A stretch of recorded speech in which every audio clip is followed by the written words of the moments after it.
As believers, we know this world is not our home, but we sure do live a lot of the time like it is. Where is our home? Colleen Chao, you have been writing about this in a brand new book that I cannot wait to tell our friends about. It's called On Our Way Home, Reflections on Heaven in the Face of Death. Now, sister, for our friends that don't know you, why would you want to go so specifically with a statement like, "I'm facing death"? Mm. I think I love just being an open book and just saying, hey, I'm dealing with a terminal diagnosis. And these are the things that have comforted me and helped me along the way. And I thought I wouldn't live out that first year after that diagnosis, but God has given me more time, which means I've been able to put some of it into words. So grateful. So grateful. Yeah. And when did you get the diagnosis that this Mm. was terminal, and how much extra time has the Lord given you? Yeah, it was actually June 2nd, 2021. We remember these dates, don't we? When Oh, Oh, yeah. things yes. Yep. upend our world. So 4.5 years ago, which is crazy. And I was looking at, I thought 1 year max. I was begging God to let me see my son turn 11. He was Mm. 9, almost 10 when I got my diagnosis. And I just said, Lord, let me see him turn 11. And he turned 14 this summer. Wow. It's been a gift beyond words. So That it's is a it's come at a gift, high cost, but it's been a gift. no doubt. Well, Yeah. and Yeah. pain is something you've experienced for a lot Mhm. of years. I mean, this Mhm. terminal diagnosis just is kind of another, stone along the Mhm. path that you've been on. Yeah. When your son was born Oh, 14 yeah. years ago, he Yeah. had a lot of illness. You made a statement that that when your son was the sickest, you would run to him the fastest, Mhm. and Mhm. how much the Lord does that for us when we are Yeah. broken and we are heavy-hearted. He's running to us. Yeah. Break that down a little further for me. Like, how sweet has Mm. that been for you? Because the pain is still the pain. Totally, totally. And it's interesting. I mean, you both would relate with this because we all have our suffering. Suffering kind of exposes the stuff in us. Mhm. It's the weakness, the sins come faster. So it's pain physically. And it's also the pain of dealing with a brokenness of, sin nature that is even more highlighted under the pressure cooker. So through that, the Lord has just ministered so deeply to me to comfort me that He loves to be with me in my brokenness. He loves to be with me in my pain. And that's where I become so attached to Him is the midnight hours. Sometimes the physical suffering is worst at night. Um, and it's those quiet, dark hours where He meets me in a special way and says, I'm with you. And I don't get to walk, like he's telling me, you don't get to walk around this, you get to walk through this, but you're walking through it with me. And so I think that nearness has truly been my good, like Psalm 73 says, because he's with me in it. And it's an invitation into more of him. And that was with my son, I would hold him so close. And so I can see this with God just holding me near in my suffering. And I've experienced that tangibly. It's so palpable to me. It's as real as anything. So I love testifying to that God comes to us in those places. He's faithful. Mhm. Yeah. And unless you have walked some form of pain like that, you Mhm. don't get that. And Yes. even if you have walked that pain, but you've not Yeah. looked to the Lord in the midst of that, you still may not totally comprehend what you're talking about there. Yeah. And we may have somebody who's listening or somebody who's watching this who's saying, man, I'm walking through pain right now, but what you're Mhm. describing, Colleen, is not my experience. Yeah. I wish I had that. Yeah. I long for that, but I Mhm. don't have that. What do you say to the person who feels like I Yeah. want what you have, but I'm not sure how to Mm. get that in the midst of my pain?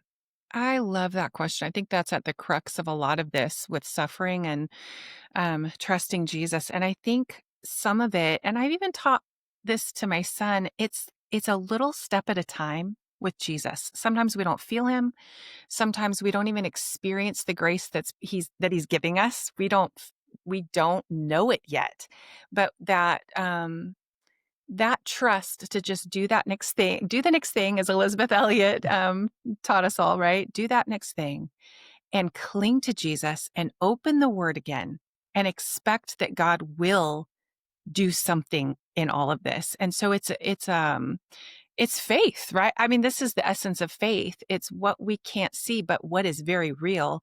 And so we lean our full weight into that. And so practically, like in the middle of the night, I might be crying and I might be just in a place of despair over how hard this is. And so I take that promise. I might listen to my audio Bible in the middle of the night and I'm saying, I don't feel this reality that you're saying to me in your word, but I'm going to stake my life on this. And when we do that, God always outgives us. He will not be a debtor to us. He will not cheat us. And he always, always, always makes good on his promises. Every promise in Christ is yes. And so I think a lot of it is us just leaning our weight into that moment. Like, I don't feel it. I don't see it, but I'm going to take this. I'm going to take you at your word. And I'm going to wait on you. I mean, the Psalms are full of wait on the Lord, wait on the Lord, wait on the Lord. And a lot of that is because we don't feel it and see it yet. But he will. He does show up. He will show up. But it's in his timing and in his ways. So, Yeah. Oh, and that's a perspective shift. You said all of his promises are yes, but his promises may not align with what we want him to do. Totally. You've got to get in there and find out, well, what are his promises Yep. so that we're aligning with his ways as opposed to, okay, Lord, this is the check that I wrote. I want you to sign it. If you ever had that moment where you're like, no, I need you, Lord, to fix this in this way. You ask him for an additional year and you've been given several now. Yeah. Yep. Is that Yes. still a tension? 100%. And I think when we read through the Gospels, this is a rub I think that comes up is here's Jesus healing. He's healing everyone. His power, even today, I'm going through the Gospels again fresh, leading up to the end of the year here. And it says power was going out of him and people just touched and they're healed, right? And so over the years, to see this, like Jesus is healing, he's healing, and he's not healing me. So what do we do with that? And I think what answers this for me is Jesus was showing when he was healing and casting out demons and setting people free, he was showing what his kingdom was going to look like, right? He's saying, this is my kingdom. This is what it's going to be like. It will be health and goodness and prosperity and provision and miracles, wonders. And then he told his first followers, and now you're going to suffer to bring in the kingdom. And so I think if we can embrace, like, this is the promise, the kingdom's really good. And this is all about, right, looking at home, what's coming. But to get there, the way that we witness to the world is to fill up the afflictions of Christ. And it's to carry his death in our bodies so that his life, this is 2 Corinthians, I think 4, we always carry the death of Jesus in our bodies so that the life of Jesus may also be displayed. So to a watching world, we're suffering to show Christ, but his kingdom we've already seen this foreshadowing of his kingdom is healing. It is wholeness. So it's realizing that's not now, but that's coming fast. Yeah. And as you think about that, Colleen, are you looking forward to the most when you think about the future that does await you one day? I love that question. I cannot wait to see my Jesus, his eyes, to look into his eyes. I can't even fathom. I picture myself dancing with him. I'll probably be flat on my face first. Like, let's be real. Yeah. But I picture just being in his arms and just all is well. And then being free of my sin. Amen. That's honestly, I Come can't on. wait to not struggle with all this. That's right. Yeah. So those two things come, but then there's a lot, right? There's so much more, but those two Well, things come. Yeah. As you said, I mean, that's so exciting. And thinking about his eyes, Oh, I got cold chills thinking about looking into Jesus' face. oh my goodness. And remember that old song, We Shall Behold Him, Yes. Face to Face, that Sandy Patty used to sing. And Yes. Oh my goodness. it got you then, it gets you now. Totally. When you've studied, though, about heaven and the things that you've put into the book On Our Way Home, what was something you didn't know before you started this journey that you're now like, yeah, that's so cool? Yeah, I love that because, there were definitely several things that I was like, I got this in the bag. I understand this. And then that rubber meets the road reality is like, Maybe I don't know everything I need to know about this. And none of us knows everything, right? Because it's most of it, a large part of it is mystery still. But what God has told us is for our encouragement and courage and faith. And one of the things that literally freaked me out. Okay, so I thought, eternity dwells outside of time as we know it, here and now. So basically, death is going to light speed me to the resurrection of Christ, right? Like I die and then there's no passage of time. And now Jesus returns and we're all resurrected together. And as I was searching scripture, I'm like, there's a lot of room here for an intermediate state. And of course, none of us fully knows what this looks like, but there does look like there's a passing of time in a soul state.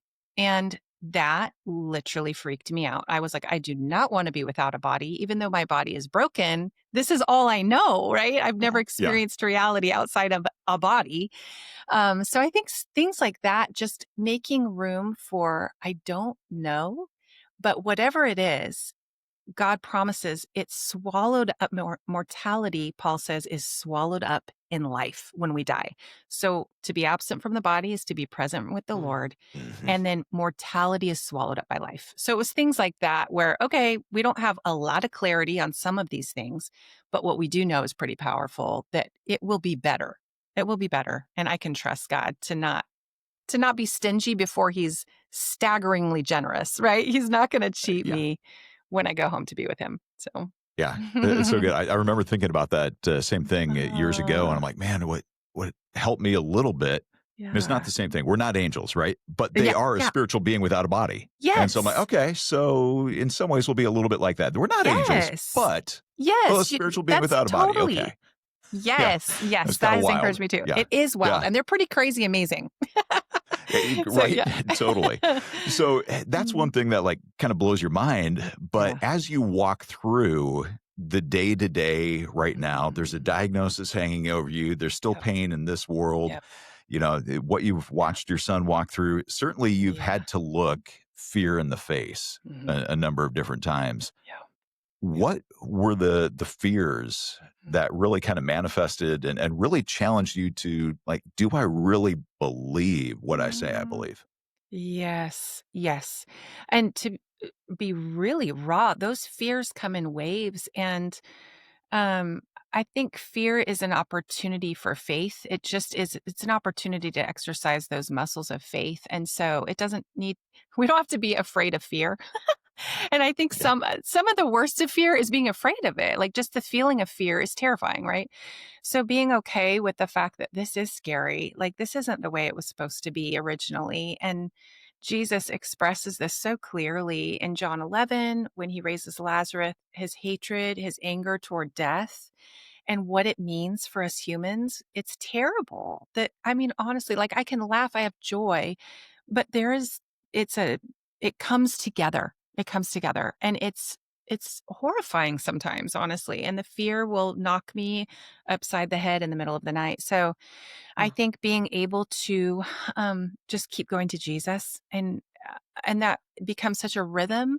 Like, okay, here's fear again. That's okay. Like this is part of it. And so Jesus, I come to you again, and I just pour out my heart like water in the presence of the Lord. Lamentations 2:19. Like I just pour it out to you. And this is a really hard journey, and I'd rather not. But I see you Yes. in Yeah. it, and I know you've got it. And so to continue to go to him, it just makes all the difference. Yeah. That perspective shift again, Mm. aligning ourselves with him and not with Yes. our own thought process. Well, one of the Yeah. chapters that you share in On Our Way Home, did I say that right? I'll make sure I say it right. Yeah, Yeah, On you Our did. Way Home. Okay, good, good, good. Well, I've been in the book for There- several days. So one of Oh. the chapters is about death. Now, Mm. is that one of the fears, the last breath Mm. here on this side of Mm. eternity? It's actually not even the last breath, it's the process leading up to it that is Yeah. just so intimidating. And I think, if I were to die in my sleep, I wouldn't know any better. The worst would be my loved ones. That would be terrible for them. But for me, that's a pretty easy way to go. Yeah. So it's not death, it's the process that's really, really hard. I mean, my body is so worn out. It's crazy. And I don't look sick right now. But the pain and the growing cancer and the chemo, it's just, the process is crazy. And I'm not even to the declining days yet. And so the threat of that is it can be like this kind of a monster that appears, like bone metastases. The way you go is not pretty. And so it's, yeah, it's very intimidating. So it's not the process, but that's where I think living on that razor's edge between here and home, the gnarly, crazy, hard process opens up opportunities that are pretty sacred and special. So if I died in my sleep, I wouldn't get to wrestle with us. I wouldn't get to comfort others with the comfort I'm receiving from God. I wouldn't get to talk to my son about eternity. I wouldn't get to process with my husband. Like, it is a gift. It's a costly gift, but yeah, all that to say, like, that moment of death doesn't scare me at all, but the whole Sure. process leading up to it is very intimidating. Well, I'm So, glad you brought up your son and your husband again, because I mm, wanted to touch on them. As they have watched you walk through this, they have had to walk their own journey alongside of you in this. How has the three of you sharing this together formed your faith, your mm, family's faith, your relationships? How has this impacted mm. them as well? Yeah, yes, yes, it has. Um, I've told people that's the hardest part of this. It's not my suffering, it's theirs. Yeah. 100%.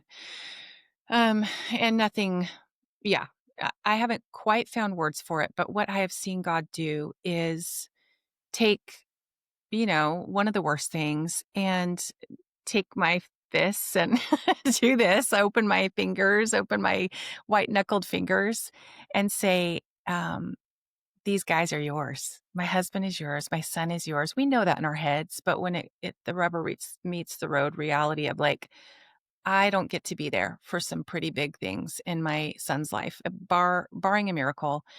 Um, can I trust God with that? Yes, I can. Yes, I can. And so watching him take what's the hardest for all of us and seeing my son, a character being forged in him that is breathtaking. That kid is 14 and he can talk about eternity in ways that just blow my mind. He's got a finger on the pulse of stuff of God's heart that is pretty extraordinary, that comes at a high cost. My husband, like, he can enter in with other men and their suffering in a way that not a lot of guys can. Not, like, that typically is a woman's nurturing, like, we're a little bit more maybe natural at that. But as a man, he knows how to enter into some other guy's suffering because he's been stripped of so much, right? So glimpses of what God's doing is really strengthening for my faith. He is not going to waste this. He's not going to, again, he's not going to cheat us.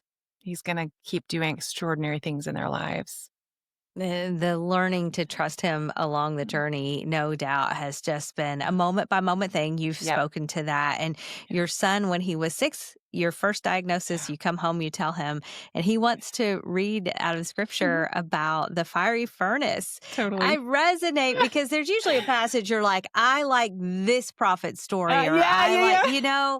like Yeah. for me, it's Yep. Elijah. I've always I resonated with love that. Elijah. Yes. Yes. Yes. But your son resonated with Shadrach, Mm. Meshach, and Abednego, Mm. and he made this statement after you guys pulled the scriptures out. He said, "We have 4 people in this family." Mm. That just struck me, and he was Mm. 6 then. Now Totally. he's 8 years later, Yeah. and Colleen, your son is grasping the truths of eternity in a way that Yeah. most of us will never see, but also entering into these conversations with other people, which is fascinating when we live in a self-absorbed world that Totally. brings everything in and Yep. wants to just roll up the sidewalks and, okay, I'm not sharing with anybody. I've only got X amount of days to live. Totally. How has the Lord changed your hearts to where you're going, no, while I'm still here, Mm. I am going to live out loud for the benefit of God's glory in other people's lives. Mm. And your son and your husband and you are all Yeah. doing it. Yeah. Yeah, that is pure grace. Even hearing you say that kind of back to me, it's like, oh my goodness, there's not one ounce of us that can take any credit for that. because we're a hot mess. We're like, some days are just a train wreck around here. But the fact that God has had so much grace and mercy on us to keep working on us, because oh my goodness, I can be selfish. It's great. Like some days I'm like, I just want to put myself on timeout. Like I literally can't handle myself right now because there's I so get much that. of me, like Oh, so yes. self-absorbed, and I want, like, life is so hard. I want this comfort and I want it now. So there's so much of that still, but the fact that God just keeps working on us and he never gives up and he keeps working at that good work he started, he's going to finish it. And so he keeps changing us image to image, more into himself. I love the psalm. I forget which one it is that says we go from strength to strength until we reach Zion. And I think most of it feels like weakness to weakness. But the reality is that God is at work in our hearts to change that natural bent to, I just want to stay in bed and pull the covers over my head, to, oh my goodness, here's another day to get up and care for someone. I'm still here for a purpose. That's pretty cool. like, like Yes. that Yeah. gives a lot of meaning to the suffering. So yeah, I think it's a lot of grace. And then Yeah. also it's encouraging to have purpose to Yeah. Mhm. why we're going through this. I know, Colleen, that there are people who listen to this podcast or who will watch it on YouTube. We have some who are prayer warriors. Mm, How hmm. can they pray for you and your family best right now? Thank you. I could cry. We have felt the grace of the prayers of the saints in ways I cannot quite describe. Um, we love prayers that we will suffer with joy to the end and um, be faithful to the end, and that God's hand would be mighty on our family, because otherwise we won't make it. Like, I mean, he'll be faithful. He will get us there. I'm not doubting salvation or anything like that, but there's everything in us to still squander time or shame Christ's name. Um, but if we could endure with joy and be faithful to the end by God's mighty hand in our lives, man, that means a lot, those prayers. All right. You got it. And I know that many who listen to this podcast will be Oh, praying for you, thank for your family, and thank encourage you. you to go check out Colleen's book, On Our Way Home. We'll link you to that in the show notes. Hope that you'll go ahead, check that out, learn more about the book, more about Colleen. And Raphael's Roastery. Thank you to Raphael's for their support, helping to make this podcast possible. And if you've not done so yet, go ahead and like and subscribe on whatever platform you found us.